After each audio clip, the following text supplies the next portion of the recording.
సంక్రాంతి పండుగ సందర్భంగా అందరూ పిల్లాపాపలతో చాలా సంతోషంగా ఉన్న సమయంలో కాకినాడ రౌతులపూడి అనే ప్రాంతంలో ఒక్కసారిగా ఒక పెను ప్రమాదం చోటు చేసుకొని తీవ్ర విషాదాన్ని నింపింది. విద్యుత్ షార్ట్ సర్క్యూట్ కారణంగా సిలిండర్లు ఒక్కసారిగా పేలిపోయాయి. సార్లకం గ్రామంలో ఈ ఘటన చోటు చేసుకుంది. భారీ మంటలు చెలరేగడంతో 38 ఇళ్లు దగ్ధమయ్యాయి. అయితే ఫైర్ సిబ్బంది ఇప్పటికే అక్కడికి చేరుకొని మంటలను అదుపు చేశారు. ఆ సార్లకం గ్రామ ప్రజలు తీవ్ర భయాందోళనలో మునిగిపోయారు, తీవ్ర విషాదంలో మునిగిపోయారు. ఇల్లు కోల్పోయి నిరాశ్రయులయ్యి నానా ఇబ్బందులు పడుతున్నారు అక్కడి ప్రజలు. పండగ పూట అందరూ ఎంతో సంతోషంగా ఉన్నారు.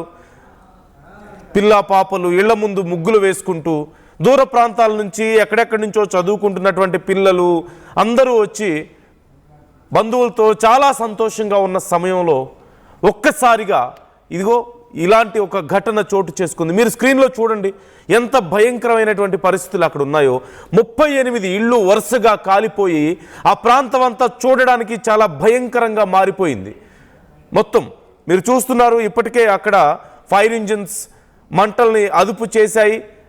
పరిస్థితి అదుపులోకి వచ్చింది. కానీ అప్పటికే జరగాల్సిన నష్టం జరిగిపోయింది. భారీగా ఆస్తి నష్టం జరిగిపోయింది. వాళ్ళ ఇళ్ళన్నీ కూడా పూర్తిగా కాలిపోయాయి. ఇంట్లో సామాను కానీ విలువైన వస్తువులు అన్నీ పూర్తిగా కాలిపోయి పండగ పూట అందరూ సంతోషంగా ఉండే సమయంలో తాము మాత్రం రోడ్డున పడ్డామంటూ అక్కడ ఉన్నటువంటి ప్రజలు తీవ్ర ఆందోళన వ్యక్తం చేస్తున్నారు. మీరు లెఫ్ట్ సైడ్ స్క్రీన్లో మీరు చూస్తున్నారు, స్క్రీన్లో లెఫ్ట్ సైడ్ డౌన్ సైడ్ మీరు చూడొచ్చు. ఆ మంటలు మండుతున్న సమయంలో అదిగో ఆ ఫోటో చూడండి. ఒక్కసారిగా అగ్నికీలలు ఎగసి పడుతుంటే ఆ ఇళ్ళన్నీ కూడా అగ్నికి ఆహుతవుతుంటే చేష్టలుడికి చూడడం తప్ప ఏమీ చేయలేని పరిస్థితుల్లో ఆ ప్రజలు ఉన్నారు.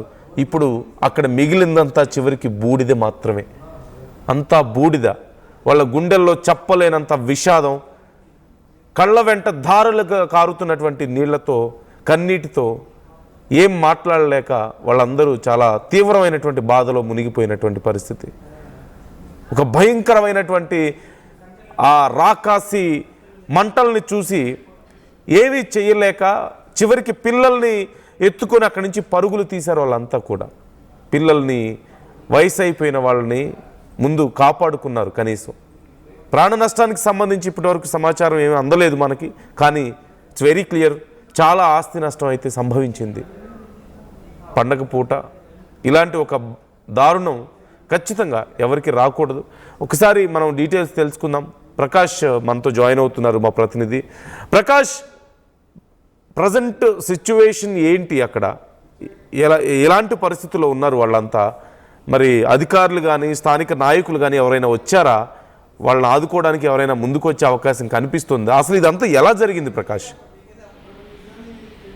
చేస్తున్నందు ఏదైతే కాకినాడ జిల్లా ఈ యొక్క పత్తిపాడు నియోజకవర్గంలో ఉన్నటువంటి రౌతులపూడి మండలంలో ఈ యొక్క శ్రీలంక గ్రామంలో అయితే ఈ యొక్క ఘోర అగ్ని ప్రమాదం అయితే సంభవించిందని చెప్పాలి. అలాగే సంక్రాంతి వేళ పండుగ వేళ అయితే ఈ యొక్క కుటుంబాల్లో మొత్తం అందరిని కూడా ఆవేదనలో నెట్టిందని మనం ప్రధానంగా చెప్పాలి. ఎందుకంటే అక్కడ పక్కన మరి కొన్ని గంటల్లో ఈ యొక్క సంక్రాంతి వేడుక పక్కన అన్ని ప్రాంతాల్లో కూడా జరుగుతున్నాయి. దూర ప్రాంతాల నుంచి మొత్తం అందరూ కూడా ఆ పట్టణ పల్లెకు ఇప్పటికే వాళ్ళ బంధువులు మొత్తం అందరూ కూడా వచ్చి ఈ యొక్క ఇల్లు ఏవైతే ఉన్నాయో ఇప్పటికే ఈ యొక్క అగ్ని ప్రమాదంలో 38 వరకు కూడా ఇల్లు అయితే దగ్ధమైనట్టు కూడా తెలుసుకొస్తుంది. మొత్తం వాళ్ళంతా కూడా కట్టుబట్టలతో ఒక్కసారి ఈ సంక్రాంతి వేళ ఈ విధంగా ఈ ఘోర అగ్ని ప్రమాదం సంభవించడంతో మొత్తం అందరూ కూడా రోడ్డు పడినటువంటి పరిస్థితి ఉంది. ఒక్కసారిగా అక్కడ ఉన్నటువంటి సిలిండర్ ఒక్కసారి లీక్ అవడంతో పాటు అక్కడ విద్యుత్ షార్ట్ సర్క్యూట్ జరిగి ఒక్కసారిగా పేలుడైతే సంభవించినట్టు కూడా చెప్పుకొస్తున్నారు స్థానికులు. ఒటావుటిన అక్కడికైతే అగ్నిమాపక సిబ్బంది ఒక్కసారిగా చేరుకున్నారు. అక్కడ ఉన్నటువంటి గుడిసెలన్నీ కూడా ఒక అగ్నికి ఆహుదయ్యాయి. సుమారుగా అక్కడ ఉన్నటువంటి 30కి పైగా అయితే ఇల్లు పూర్తిగా దగ్ధమైనట్టుగా తెలుసుకొస్తుంది. అగ్నిమాపక సిబ్బంది అక్కడ చేరుకుని అగ్నిమాపక ఎవరైతే ఉన్నారో అధికారులు అయితే వాటిని ఆర్పే ప్రయత్నంలో నిమగ్నమయ్యారు. అక్కడ మొత్తం అందరూ కూడా మొత్తం అందరూ కూడా రోధిస్తూ ఆ కట్టుబట్టలతో రోడ్డున పడి సంక్రాంతి వేళ ఈ విధంగా మొత్తం అందరూ కూడా శోక సంబరంగా మొత్తం అందరూ కూడా అక్కడ బాధపడుతున్నటువంటి దృశ్యాలు అయితే అందరిని కూడా కలిసివేస్తుంది. అక్కడ ఇప్పుడున్నటువంటి ఎవరైతే ఉన్నారో రెవెన్యూ అధికారులు అక్కడ చేరుకున్నారు. నియోజకవర్గ ఎమ్మెల్యే వరుపుల సత్యప్రభ కూడా అక్కడికి తెలుసుకొస్తుంది. వాళ్ళకి సహాయక చర్యలు అందించాలంటూ కోరారు. మొత్తం ఇంట్లో ఉన్నటువంటి సామాగ్రి పూర్తిగా దగ్ధమైపోయింది. మొత్తం ఏమీ కూడా మిగలలేని పరిస్థితిలో ఉన్న నేపథ్యంలో వాళ్ళని కూడా ఆదుకునేందుకు కూడా సహాయక చర్యలు చేపట్టాలని కూడా కోరుతున్నటువంటి పరిస్థితి కనపడుతుంది. మరి చూడొచ్చు అంటే దీనిపై ఇంకా ప్రస్తుతం అయితే అగ్నిమాపక సిబ్బంది అందరూ కూడా అరుపుతుంటారు. అక్కడ ఉన్నటువంటి చిన్నపిల్లలు అందరూ కూడా భయంతో పరుగులు తీసినటువంటి ఘటన అయితే అక్కడ ప్రధానంగా చూడాలని చెప్పాలి. ఎందుకంటే ఒక్కసారిగా భారీ శబ్దం రావడమే కాకుండా చూస్తూ ఉండగానే ఆ యొక్క ఇల్లులన్నీ కూడా ఒకదాని వెంట ఒకటి ఆ యొక్క పక్కన మొత్తం గాలి తోడవడంతోనే ఒక నిప్పురవలు ఒకదానికి ఒకటికి వేగంగా అంటుకున్నటువంటి పరిస్థితి అక్కడ కనపడుతుంది. ఎవరో కూడా దాన్ని కంట్రోల్ అక్కడ అగ్నిమాపక ఏదైతే వాహనం వచ్చే లోపలనే పూర్తిగా అవన్నీ కూడా పోయినటువంటి పరిస్థితి అయితే ప్రధానంగా ఉంది. ప్రస్తుతం చూడాలి ఇంకా అప్పుడైతే ప్రస్తుతం మంటలు అయితే అదుపులోకి వచ్చినట్టుగా తెలుస్తుంది. అది ఇప్పుడు కొద్దిసేపట్లో స్థానిక ఎమ్మెల్యే ఎవరైతే ఉన్నారో వరపుల సత్యబాబు కూడా అక్కడ చేరుకోబోతున్నారు. సహాయక చర్యలు అయితే చేసేందుకు అన్ని ఏర్పాట్లు కూడా చేస్తున్నట్టు తెలుస్తుంది. నందు మొత్తం ఎంతమంది మీద ఈ ఎఫెక్ట్ ఉండుండొచ్చు? ఎంతమంది ఇప్పుడు నిరాశ్రయులు అయ్యారు? మరి వాళ్ళని ఆదుకోవడానికి ఏం అవకాశాలు ఉన్నాయి? ఇంకా అధికారులు అక్కడికి చేరుకోలేదంటున్నారు కదా, సో వాళ్ళు ఏం అడుగుతున్నారు? వాళ్ళకి ఏం కావాలని అడుగుతున్నారు ఈ పరిస్థితుల్లో? పండగ పూట అంటే బంధువులు వచ్చారు, ఇంట్లో మొత్తం ఇల్లు వాకులు మొత్తం అందరూ కూడా కలకల్లాడుతున్నారు. పక్కన ఆ చుట్టాలంతా మరి కొద్ది పండగ చేసుకునే నేపథ్యంలో ఈ ఘటన చోటు చేసుకుని మొత్తం అందరూ కూడా నిరాశలు అయ్యారు. అంటే ఇప్పుడు ఇంట్లో కట్టుకున్న బట్ట తప్ప ఒంటి మీద ఉన్నటువంటి బట్టలు తప్ప ఎవరికి కూడా ఏమీ మిగలలేని పరిస్థితిగానే చెప్పాలి. ఎందుకంటే సుమారు 30 మంది పైగా ఉన్నటువంటి ఇంట్లో కనీసం నలుగురు చొప్పున చూసుకున్నా సరే మొత్తం 120 మంది వరకు కూడా 100కు పైగా ఈ యొక్క అందరూ కూడా నిరాశలైనటువంటి పరిస్థితి ఉంది. అంటే అందరూ కూడా కట్టుబడుతున్న నేపథ్యంలో అక్కడ స్థానికంగా ఉన్నటువంటి కళ్యాణ మండపంకి అక్కడ కూడా వాళ్ళందరూ కూడా పక్కన విపరీతమైన చలి గాలిలో ఉన్న నేపథ్యంలో వాళ్ళు ఎక్కడా ఉండలేని పరిస్థితులు అయితే నెలకొన్నాయి. ఇప్పుడు ఎక్కడికి పోవాలంటూ కూడా వాళ్ళంతా కూడా రోధిస్తున్నటువంటి పరిస్థితి ఉన్న నేపథ్యంలో అక్కడ ఉన్నటువంటి రెవెన్యూ అధికారులు వాళ్ళని ఒకటావుటిన సహాయక చర్యలు చేపట్టాలని ఆదేశించడమే కాకుండా ఇప్పుడు అక్కడ ఉన్నటువంటి వాళ్ళని నైట్ ఏ విధంగా ఉంచాలో వాళ్ళకి ఇంకా అంటే అందరూ కూడా భోజనాలు చేస్తారు. మరి కొద్దిసేపట్లో నైట్ కావడంతో భోజనాలు చేస్తున్న కొంతమంది ఉంటారు, ఇంకా భోజనం చేయని వాళ్ళు మరి ఉంటారు. అందరూ కూడా ఈ నేపథ్యంలో అంటే మన రాత్రి వేళ జరిగి ఉంటే ఇది ఈ ఘటన చాలా ఊహించలేము, చాలా భయంకరంగా అని చెప్పాలి. ఎందుకంటే నిద్రలో ఉన్నప్పుడు కొన్ని సంఘటనలు కూడా చోటు చేసుకుంటాయి. ఒక్కసారిగా నిద్ర మధ్యలో ఇటువంటి ఘటన మాత్రం జరిగి ఉంటే మాత్రం ఇంకా మనం దాన్ని ఊహించలేని పెను ప్రమాదంగానే చెప్పవచ్చు. జరిగినటువంటి ఘటనతో అందరూ ఒక ఏకభుజామున కొంచెం అందరూ మెలుగుగా ఉన్న సమయంలో జరుగుతుండటంతోనే అందరూ కూడా ఎటువంటి ప్రాణహాని అయితే జరగలేదు. పరుగులు తీసేటప్పుడు కొంతమందికి అయితే స్వల్ప గాయాలు అయినట్టు కూడా తెలుసుకొస్తుంది. మరి దీనికి సహాయక చర్యలు చేపట్టేందుకు కూడా భారీ ఎత్తున అధికారులు అయితే అక్కడికి రాబోతున్నారు.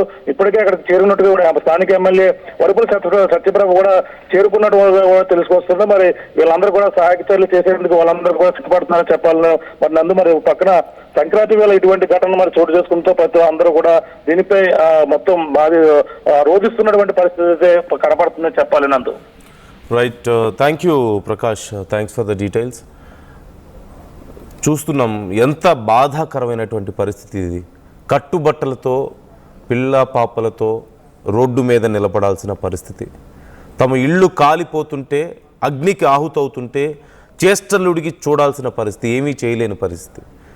ఏదో ఒక ఇల్లు అయితే మంటలు ఆర్పడానికి నలుగురు కలిసి ఆ పక్కింటి వాళ్ళు ఎదురింటి వాళ్ళు వస్తారు, నలుగురు కలిసి ఆ మంటలు ఆర్పడానికి అవకాశం ఉంటుంది, ఒకటో రెండో ఇళ్ళు అయితే. కానీ 38 ఇళ్ళు వరుసగా ఆ వీధి, ఆ వెనక వీధి, ముందు వీధి అన్నీ ఆ వరుసగా చుట్టుపక్కల కనిపించే ఇళ్ళన్నీ కాలిపోతుంటే మంటలకి ఎవరు ఏ ఇళ్ళని ఆర్పగలుగుతారు? ఎంతమంది ఏం చేస్తే మాత్రం ఆ మంటలు ఆగుతాయి? ఎంత బాధాకరమైన పరిస్థితి, వాళ్ళ పరిస్థితి ఎంత దారుణంగా ఉంటుందో కదా. ఇప్పుడు స్థానిక నాయకులు, కలెక్టర్ అందరూ అక్కడికి చేరుకుంటున్నట్లుగా తెలుస్తోంది. మరి వాళ్ళకి ఎలాంటి సాయం అందిస్తారు? ఎలా వాళ్ళ బాధని పోగొట్టగలుగుతారు? ఎలా వాళ్ళని తిరిగి ఆదుకోగలుగుతారు అనేది వేచి చూద్దాం. ఒక షార్ట్ సర్క్యూట్ కారణంగా ఈ ప్రమాదం చోటు చేసుకున్నట్లుగా తెలుస్తోంది. సిలిండర్స్ దగ్గర ఆ మంటలు చెలరేగడం, ఒక్కసారిగా భారీ శబ్దంతో ఆ సిలిండర్స్ పేలిపోవడం, వెంటనే ఆ మంటలు ఒక ఇంటి నుంచి మరొక ఇంటికి వరుసగా అంటుకోవడం, అవన్నీ కాలిపోవడం. అందులో కొన్ని పూరి గుడిసెలు ఉంటే మరికొన్ని పెంకుటిళ్ళు ఉన్నాయి. అలాగే స్లాబ్తో ఉన్నప్పటికీ కూడా ఆ టాప్ అంతా కొంత వుడ్తో చేసింది అవడం వల్ల ఆ ఇళ్ళు కాలిపోయాయి. వరుసగా 38 ఇళ్ళు కాలిపోయాయి. 100 మందికి పైగా ఇప్పుడు రోడ్డున పడ్డారు. అరౌండ్ 120 మెంబర్స్ వరకు ఉండుండొచ్చు అంటున్నారు. ఇంకా అఫీషియల్గా కౌంట్ రావాల్సి ఉంది. రాత్రికి రాత్రి వాళ్ళు ఎక్కడికైనా వెళ్ళగలుగుతారు, ఏం చేయగలుగుతారు? బయట విపరీతమైన చలి ఒక పక్క, అందులోనూ ఇలాంటి ఒక ఘటన కళ్ళారా చూసిన తర్వాత దాని నుంచి బయటపడడానికే వాళ్ళకి సమయం పడుతుంది. చిన్నపిల్లలు ఉంటారు, మహిళలు ఉంటారు, ముసలి వాళ్ళు ఉంటారు, వయసు అయిపోయిన వాళ్ళు ఉంటారు. రాత్రికి రాత్రి వాళ్ళు ఎక్కడికి వెళ్ళాలి, ఎక్కడ తలదాచుకోవాలి? రేపు అందరూ పండగ చేసుకుంటుంటే పాపం వాళ్ళ పరిస్థితి ఏంటి? అధికారులు, నాయకులు వెంటనే వాళ్ళని ఆదుకోవాలి. వాళ్ళకి వెంటనే పక్కా ఇల్లు నిర్మించి ఇవ్వాలి. వాళ్ళకి భారీగా ఆస్తి నష్టం కూడా జరిగింది కాబట్టి వాళ్ళకి ఎంతో కొంత ఆర్థిక సాయం కూడా చేయాల్సిన అవసరం అయితే ఉంది. ఈ అంశానికి సంబంధించి పూర్తి స్థాయిలో విచారణ కూడా జరగాలి. అసలు ఎలా స్టార్ట్ అయింది ఇది, ఎగ్జాక్ట్గా ఎక్కడ మిస్టేక్ జరిగింది? ఇళ్ల మధ్యలో నుంచి ఎలక్ట్రిక్ వైర్స్ మనం చూస్తున్నాం, ఇళ్లకు ఆనుకొని ఉంటాయి కొన్ని చోట్ల.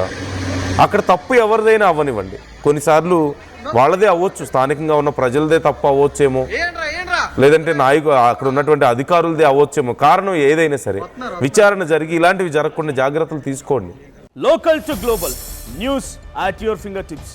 మీ చేతిలో ఒక ఆయుధం. డౌన్లోడ్ రా TV app. Media legend Ravi Prakash is back.